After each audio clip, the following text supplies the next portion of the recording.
Hey guys, welcome to my YouTube channel. This is सू। आज हम बात करने वाले हैं एक ऐसी साईफाई हॉरर मूवी के बारे में जो 2025 का सबसे बड़ा इवेंट बन चुका है। Yes, I am talking about alien earth season 1, जो कि जियो हॉटस्टार में आपको मिल जाएगा देखने के लिए।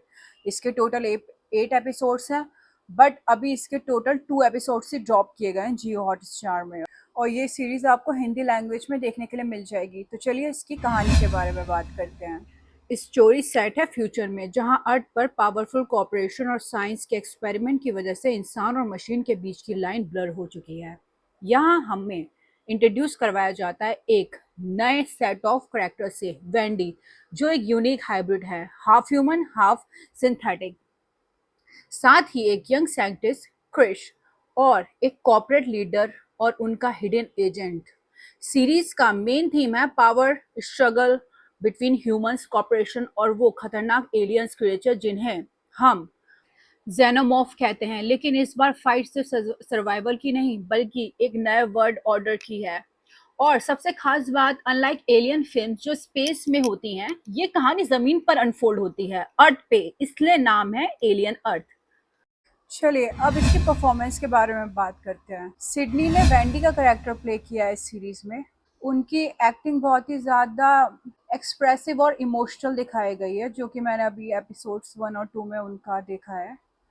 उसका परफॉर्मेंस स्टैंड आउट है, एकदम मिस्टीरियस पर पावरफुल देता है। व्यूअर्स को क्यूरियोसिटी होती कि ये कैरेक्टर आगे क्या करेगा। आदर्श गौरव का रोल बहुत नेचुरल लगता है। एक्टिंग में इंटेंसिटी और इमोशन दोनों दिखते हैं। इंडियन ऑडियंस के लिए ये प्राउड मूवमेंट होगा। हमारे सेकंड कैरेक्टर है एलिस लूथर, जिन्होंने हरमैन का रोल प्ले किया है इस सीरीज में। उन्होंने अपने रोल को बहुत ही ज्यादा इमोशनल तरह से पोर्ट्रे किया, स्पेशली इन एपिसोड 2।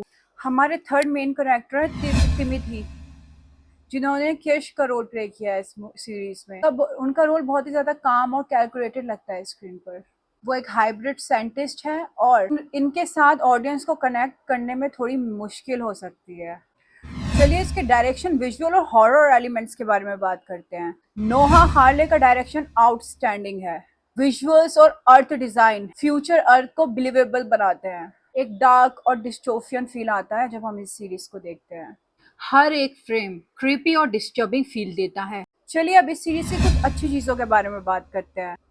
इस सीरीज का वर्ल्ड बिल्डिंग बहुत ही ज्यादा स्ट्रॉन्ग है। फ्यूचर अर्थ को एक बहुत ही ज्यादा डार्क और स्केरी तरह से स्क्रीन पे प्रेजेंट किया गया है। वेंडी का कैरेक्टर काफी ज्यादा इंटरेस्टिंग है इस सीरीज में। उसका कैरेक्टर और उसका प्रेजेंस देख के बहुत ही ज्यादा क्यूरियोसिटी बढ़ जाती है कि अब आगे क्या होने वाला है।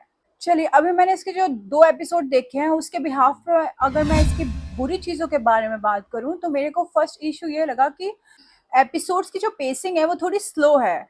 सेटअप पे ज्यादा ध्यान दिया गया और एक्शन में काफी कम ध्यान दिया गया है। कुछ लोगों को शुरुआत थोड़ी बोरिंग भी महसूस हो सकती है। देखो, मैं इसके ओवरऑल 2 एपिसोड को देखने के बाद अगर अपना फाइनल वर्डिक्ट दूं तो ये मूवी एलियन फ्रेंचाइज के फैन के लिए मस्ट वॉच है। आपको एक्शन भी मिलेगा, हॉरर भी देखने के लिए मिलेगा, आपको इस सीरीज में एक स्ट्रॉन्ग स्टोरी लाइन भी देखने के लिए मिलेगी। इस सीरीज में इंसानियत की ग्रीड और सर्वाइवर इंस्टिंक्ट पर सवाल उठाया गया है। हाँ, कुछ लोगों को इस सीरीज की पेसिंग थोड़ी स्लो लग सकती है, क्योंकि इस सीरीज में ज्यादा फोकस करेक्टर बिल्डिंग पर रखा गया है। लेकिन अगर आपको इंटेलिजेंट साईफाई सीरीज देखना पसंद है, सीजन आपको बिल्कुल भी डिसअपॉइंट नहीं करेगा। और अगर मैं इन 2 एपिसोड को रेट करूं तो I will give this 8.5 out of 10। और आप इस सीरीज को अपनी फैमिली के साथ देख सकते हो। जो मैंने इसके 2 एपिसोड्स देखे हैं उसमें कुछ भी वल्गैरिटी नहीं है, बट थोड़ी वायलेंस दिखाया गया है और खून खराबा है। ठीक है, so that's it, this is my review about this series. और इसके आगे जैसे एपिसोड रिलीज होंगे तो मैं उसका भी रिव्यू करूंगी। ठीक है, so thank you and have a nice day. और अगर आपने मेरे चैनल को सब्सक्राइब नहीं किया है तो आप जाकर सब्सक्राइब करो।